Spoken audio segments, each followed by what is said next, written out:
Your counsel is absent, Mr. Kade. If he is not before this bench in 90 seconds, I freeze every account tied to Kade Holdings. Judge Moreno's gavel cracked. Cameras clicked.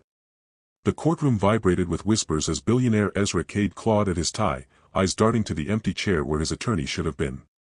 Outside, protesters chanted. Inside, rivals smiled.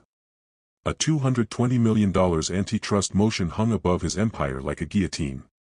Call him again, Ezra hissed. I've called 10 times, stammered Ava, his assistant, knuckles white around her phone. He was in the elevator, then nothing. From the last row, a soft voice rose. Your Honor, permission to approach? Heads turned. A woman in a navy janitorial jacket stood beside a caddy of brushes and disinfectant. Nia Carter, cleaner. Invisible at dawn. Moreno's brow arched. This is not a stage. Nia held her ground. Mr. Kade's counsel submitted Exhibit 14 with the wrong statute. If you apply Section 7 instead of 9, the state's emergency freeze fails on its face. Calm. Precise. Unshaken. Ezra stared, stunned. Who are you? Nia's eyes didn't waver. The one who read what no one thought I could. Before we continue with this unbelievable turn of events, I want to pause for just a moment to thank all of our returning viewers. Your support, your comments, and the way you share these stories keeps this channel alive. And if you're new here, welcome. We bring you dramatic tales of justice, power, and redemption every week. So don't miss out, hit that subscribe button right now and turn on notifications, so you'll be the first to see how stories like this one unfold. Now, back to the courtroom, where things are about to explode. The courtroom gasped, a ripple spreading through the rows of reporters, investors, and enemies who had come to watch Ezra Kade burn. Judge Moreno leaned forward, his sharp eyes narrowing on the woman still gripping a mop handle like it was a scepter. You understand the implications of what you've just said? His voice was low, dangerous, meant to test her nerve. Yes, Your Honor, Nia replied evenly, the fluorescent lights glinting off her calm, unflinching gaze. The prosecution is citing the wrong clause.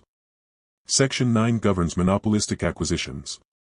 Section 7, however, controls mergers across state lines. They cannot prove jurisdiction. Ezra's heartbeat thundered in his ears. 3 years building Kade Holdings into a titan, and now a janitor was standing between him and ruin. His assistant tugged at his sleeve, whispering frantically. Don't let her speak. It'll make us look desperate. But Ezra wasn't listening. For the first time in the chaos, he saw a glimmer of hope. The prosecution smirked. This is absurd. Are we to believe a cleaning woman suddenly moonlights as an attorney? Nia stepped into the aisle, her voice steady. I don't need to be an attorney to read the law your office filed. The silence was deafening. Judge Moreno rapped his gavel once, the echo cracking like thunder through the chamber. Approached the bench. Both parties. Now. The prosecution strutted forward, confidence dripping like oil. Ezra followed stiffly, but Nia walked with quiet certainty, her janitor's badge catching the overhead light. Murmurs followed her every step, half disbelief, half fascination. The judge's clerk slid the file across the bench. Exhibit 14. The papers trembled slightly under the weight of so many eyes. Nia placed one calloused hand over the document. Here, she said, pointing to the subsection printed in bold. Her finger was steady, her voice calm. The statute reads, and I quote, any restraint of trade within a single jurisdiction is subject to Section 9. But Kade Holdings merged assets across state lines. That falls squarely under Section 7. Their emergency freeze has no legal footing without additional evidence. Moreno's eyes flickered. He turned to the prosecution. Is this true? The opposing attorney's jaw locked. A technicality, nothing more. Law, Moreno snapped, is built on technicalities. And you've just tripped over one. Ezra exhaled, a shaky sound caught between relief and disbelief. For the first time that day, his empire's noose loosened, by the hand of the woman who scrubbed his marble floors. The chamber erupted like a shaken hive. Reporters scribbled furiously, flashes from cameras stinging the air. Investors in the gallery leaned forward, whispering in disbelief. A janitor had just dismantled a $220 million legal strike with a single clause. Prosecutor Langley slammed his palm on the table. This is outrageous. Are we allowing cleaning staff to argue billion-dollar cases now? What circus has this court become? Nia's face didn't move. Her eyes, calm and sharp, fixed on him. Truth doesn't depend on the suit you wear, sir. Gasps rippled through the rows. Judge Moreno silenced them with a glare, his gavel cracking like a whip. Enough. The court will not descend into mockery. The statute is clear. Ezra's assistant Ava pulled him aside, panic in her voice. You can't let her continue. Think of the headlines, billionaire defended by a janitor. The board will crucify you. But Ezra was staring at Nia. Something about her poise, the precision of her words, gnawed at his memory. She didn't speak like a woman who had stumbled into luck. She spoke like someone who had trained. Ms. Carter, Moreno said at last, his tone iron-heavy, if you claim to understand these laws, you will now prove it under oath. Every head turned. The janitor had just been summoned into the fire. A hush blanketed the courtroom as the bailiff stepped forward, Bible in hand. Even the protesters outside seemed to fade beneath the weight of the moment. Raise your right hand, the bailiff instructed. Nia Carter lifted her hand, calloused from years of labor, steady as stone. Do you swear to tell the truth, the whole truth, and nothing but the truth, so help you God? I do, she replied, her voice unwavering. Prosecutor Langley sneered. This is absurd. She cleans floors for a living. What credibility could she possibly hold? Judge Moreno's gaze cut through him like steel. Her credibility will be tested by facts. If she fails, it will be plain to everyone in this room. Ezra's pulse raced. He wanted to object, to snatch back control, but something in Nia's posture stopped him. She was not trembling. Not flustered. She was waiting, as if this moment had been carved into her bones long ago. Moreno leaned forward. Ms. Carter, explain to this court how you came to know these statutes in such detail. The room leaned in. Reporters froze their pens midair. Nia inhaled once, then spoke, because before this uniform, Your Honor, I was a third-year law student, until life forced me to trade textbooks for mops. The courtroom erupted in gasps, a thunderclap of disbelief rolling through the chamber. Cameras zoomed, shutters snapping like gunfire. Even Judge Moreno leaned back, brows arched high, as though the very floor beneath him had shifted. Ezra stared at Nia, his throat dry. A law student? How had he never known? For 3 years she had emptied his trash cans, wiped his boardroom tables, silently, invisibly, while his empire plotted mergers that now dangled over a cliff. Prosecutor Langley pounced, his voice dripping venom. So, a dropout parading as a savior? Tell us, Ms. Carter, if you were so brilliant, why didn't you finish? Why are you pushing a mop instead of drafting contracts? The question sliced like a blade, the gallery leaning forward for blood. Nia met his eyes without flinching. Because my father was dying. His medical bills swallowed everything. Someone had to work. Someone had to choose survival over dreams. Her voice sharpened. But survival does not erase knowledge. Judge Moreno's gavel struck once, but it was her words that silenced the room. Ezra felt his stomach twist. For the first time in his charmed career, the man with everything realized he had overlooked the one person who might actually save him. Enough sentiment, Langley snapped, seizing the opening. He paced like a vulture, papers fluttering in his hand.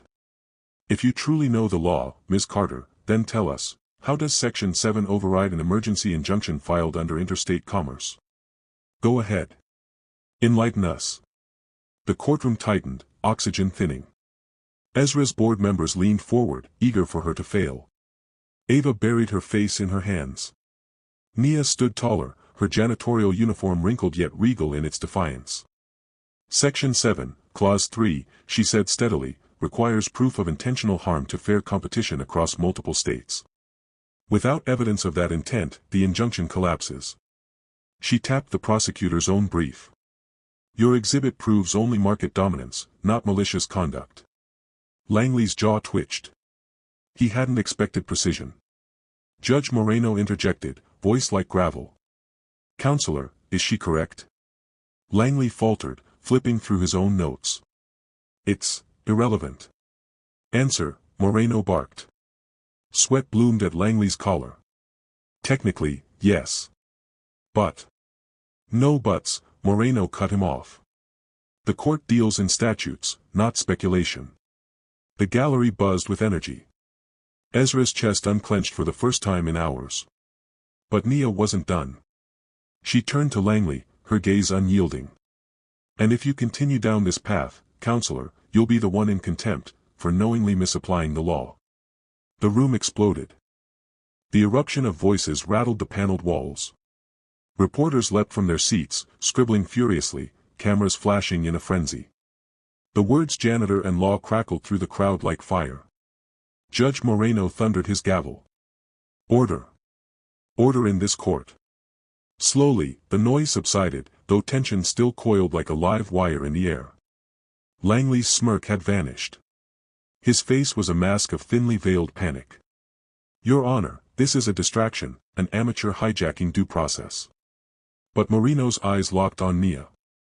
Distraction or not, she has exposed a misfiled statute that could alter the very foundation of this case. That is no amateur mistake. Ezra's pulse pounded in his ears. He glanced at Nia, her chin high, her eyes burning with a quiet fire, and felt something strange, gratitude mixed with awe. Ava tugged his sleeve, whispering urgently, this could ruin your reputation. You'll be a laughingstock if you let her keep speaking. But Ezra shook her off, whispering back, she's the only one saving me right now. Moreno leaned forward. Ms. Carter, the court now recognizes you as amicus curiae.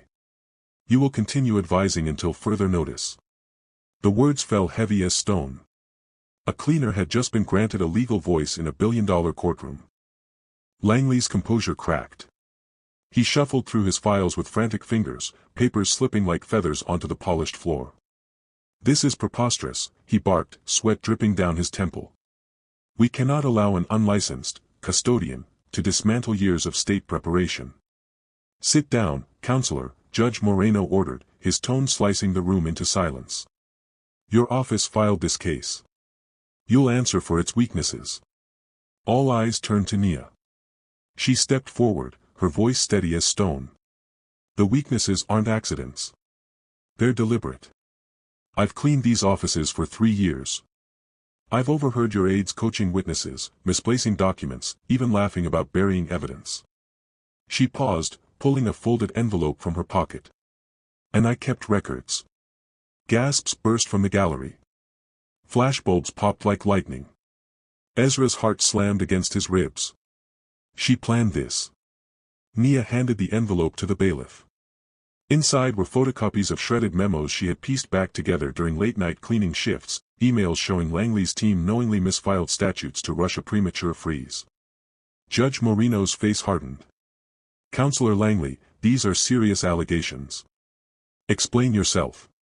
Langley opened his mouth, but no words came. The silence was damning. Ezra leaned back in his chair, stunned. His fate no longer hung in the balance. Langley's did. The courtroom was a battlefield of silence, every spectator frozen in anticipation. Judge Moreno's gavel struck once, the sound echoing like a hammer on stone. After reviewing the exhibits and hearing testimony, he declared, his voice carrying iron authority, this court finds the state's injunction fatally flawed. Effective immediately, the motion to freeze Kade Holdings is denied. The gallery exploded. Investors gasped, reporters bolted for the doors to break the story, and Ezra's board members exchanged wide-eyed glances. Outside, the chants of protesters faltered, confused by the sudden roar inside. Ezra exhaled sharply, a flood of relief washing over him. For the first time that day, the billionaire wasn't thinking about his empire, he was thinking about the woman in the janitor's uniform who had just saved it. Langley, pale and trembling, was ordered into custody pending investigation. He tried to protest, but the bailiffs closed in, his voice drowned by the tide of whispers. Ezra turned to Nia, awe flickering across his face. Why did you do this? He whispered. Nia's gaze was steady, her voice calm. Because truth deserves a voice, even if it has to rise from the back of the room. The cameras flashed, immortalizing the moment, the billionaire saved not by wealth or power, but but by the courage of the woman no one ever saw.